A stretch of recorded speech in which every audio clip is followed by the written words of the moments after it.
Assalamualaikum warahmatullahi wabarakatuh. Nama saya Arisa Putri Liani dari PBSI 2018A. Di sini saya akan menjelaskan tentang kritik semiotika. Semiotika adalah analisis yang lebih mendalam terhadap hubungan tanda, penanda, dan petanda. Hal ini lebih mendalam dan spesifik daripada signifin dan dignifi versi de Saussure. Tanda dan penanda tidak selalu beriringan namun selalu berkaitan.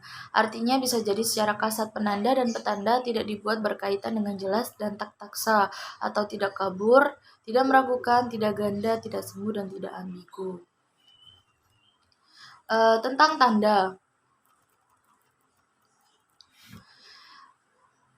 Yang membedakan antara tanda dan simbol ini yaitu tanda berkaitan erat dengan objek yang ditandai, misalnya mendung, tandanya hujan, menangis, tandanya sedih, tertawa, tandanya bahagia. Sedangkan simbol tidak mewakili objek tetapi merupakan kendaraan atau sarana pengkonsepsian objek-objek. Jadi sebuah simbol itu adalah sebuah instrumen pemikiran di mana Langer melihat meaning sebagai hubungan kompleks antara simbol, objek, dan individu. Menurut Barthes dalam Endaswara tahun 2003 halaman 65 mengemukakan bahwa tanda itu memuat 4 substansi, yaitu substansi ekspresi, lalu yang kedua bentuk ekspresi yang dibuat dari aturan-aturan sintagmatik dan paradigmatik, lalu yang ketiga substansi isi, lalu yang keempat bentuk isi. Ferdinand de Saussure juga mengemukakan 2 ciri tanda bahasa yang sangat mendasar, yaitu tanda bahasa yang bersifat semena atau arbiter, artinya tidak ada hubungan atau ikatan tertentu antara penanda dan petandanya. Lalu yang kedua ada tanda bahasa bersifat linear, yang pada hakikatnya penanda bersifat auditif dan berlangsung dalam waktu tertentu. Seseorang tidak menampilkan imaji bunyi sekaligus melainkan secara berurutan. Dari hal ini, tanda selalu menunjukkan pada suatu hal yang nyata, misalnya benda, kejadian, tulisan, bahasa, tindakan, peristiwa, dan bentuk-bentuk tanda yang lain. Tanda yang dibuat manusia menunjuk pada sesuatu yang terbatas maknanya dan hanya merujuk pada hal-hal tertentu. Jadi tanda adalah arti yang statis, umum, dan objektif. Simbol adalah tanda yang paling canggih karena sudah berdasarkan persetujuan dalam masyarakat atau konvensi. Sebagai contoh adalah bahasa. Bahasa merupakan simbol karena berdasarkan konvensi yang telah ada dalam suatu masyarakat. Selain itu, rambu-rambu lalu lintas, kode simpul pramuka, kode SOS juga merupakan simbol. Hartoko dan Harmanto membedakan simbol menjadi 3, yaitu simbol-simbol universal. Yang pertama, yaitu berkaitan dengan arketipos, misalnya tidur sebagai lambang kematian.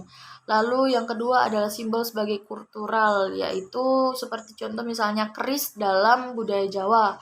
Lalu yang terakhir simbol sebagai individu yang biasanya dapat ditafsirkan dalam konteks keseluruhan karya pengarang. Dengan demikian, terdapat makna dalam simbol dan makna tersebut tersimpan dalam bahasa dan hanya dapat diketahui melalui proses analisis dan membedah susunan bahasa dengan pemahaman optimal. Lalu yang terakhir, makna. Makna ini sangat berhubungan dengan simbol karena makna bersifat relasional. Dalam makna ini terdapat 3 unsur, yaitu yang pertama adalah makna adalah hasil hubungan antara bahasa dan dunia luar. Lalu yang kedua, penentuan hubungan terjadi karena kesepakatan memakai. Lalu yang ketiga, perwujudan makna dapat digunakan untuk menyampaikan informasi sehingga dapat saling dimengerti. Makna ini ada 2, yaitu makna denotatif atau makna asli, makna asal atau makna sebenarnya, yaitu makna kognitif karena dilihat dari sudut lain. Makna denotatif ini merupakan penjelasan yang sesuai observasi menurut penglihatan, pendengaran, penciuman, perasaan, dan penglihatan lainnya. Lalu yang kedua ada makna konotatif, yaitu makna yang tidak sebenarnya, lebih mengacu pada subjektif dan emosional. Makna ini ada makna konotasi positif dan konotasi negatif. Jadi makna merupakan bagian unsur terpenting sebagai bentuk penyampaian maksud dari pesan yang tersirat. di balik kata-kata atau kalimat yang dibuat pengarang untuk dipahami pembaca. Di sini intinya arti dari makna itu adalah sesuatu yang terdapat pada lambang tertentu. Lalu selanjutnya ada pembacaan semiotika heuristik. Dalam semiotika puisi itu dibedakan menjadi 2 tahap pembacaan. Sebelum dia meraih makna, yaitu pembaca harus melewati tahap mimesis. Pembacaan pertama adalah pembacaan secara heuristik yang merupakan pembacaan berdasarkan struktur kebahasaan atau secara semiotik adalah berdasarkan konvensi sistem semiotik tingkat pertama yang dilakukan dalam pembacaan ini antara lain yaitu menerjemahkan atau memperjelas arti kata-kata. Pembaca heuristik ditujukan untuk menemukan arti bahasanya. Pembacaan heuristik dalam hal ini adalah pembacaan tata bahasa ceritanya, yaitu pembacaan dari awal sampai akhir cerita secara berurutan. Lalu yang terakhir ada pembacaan semiotika hermeneutik. Hermeneutik ini merupakan ilmu yang membicarakan tentang kaidah dan hubungannya dengan makna dan tanda-tanda yang dikenali. Jadi kaidah dan dimaksudkan menurut Wolff adalah bukan sekedar objek, akan tetapi lebih kepada objek dan subjek khusus di dalamnya. Maka dari itulah muncullah hermeneutik untuk sejarah, hermeneutik untuk hukum, dan hermeneutik untuk puisi. Jurnal yang saya ambil dari kritik semiotika ini adalah jurnal dari Yanti Dwi Yuliantini yang membahas tentang semiotika dalam novel Rembulan Tenggelam di Wajahmu karya Terelie. Dalam hasil pengkajian terhadap penelitian ini memperoleh kesimpulan yaitu unsur semiotika dalam novel Rembulan Tenggelam di Wajahmu karya Terelie meliputi icon yang terdapat dalam novel mengacu pada nama binatang, tumbuhan, alam semesta, dan panggilan nama untuk orang yang mempunyai makna sebenarnya dengan apa yang dimaksudkan.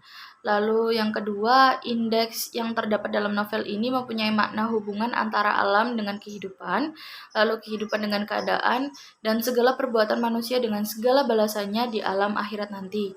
Lalu yang ketiga, simbol yang terdapat dalam novel ini bermuara pada hakikat kehidupan manusia sehari-hari. Di dalamnya terdapat simbol keadaan alam yaitu keadaan cuaca, simbol dunia, perusahaan, dan politik, simbol suatu tempat tinggal, dan simbol gerak tubuh manusia. Kesimpulan yang saya dapat ambil adalah semiotik adalah ilmu yang sangat luas, di mana di dalamnya mengkaji tentang tanda, simbol, dan makna, di mana dalam pendekatan ini sangat berpengaruh dalam kehidupan manusia yang dipengaruhi oleh tanda-tanda yang mengantarkan mereka sehingga mereka bisa berkomunikasi antar sesama makhluk hidup. Sekian penjelasan yang dapat saya sampaikan. Jika ada kurangnya, saya mohon maaf. Wassalamualaikum warahmatullahi wabarakatuh.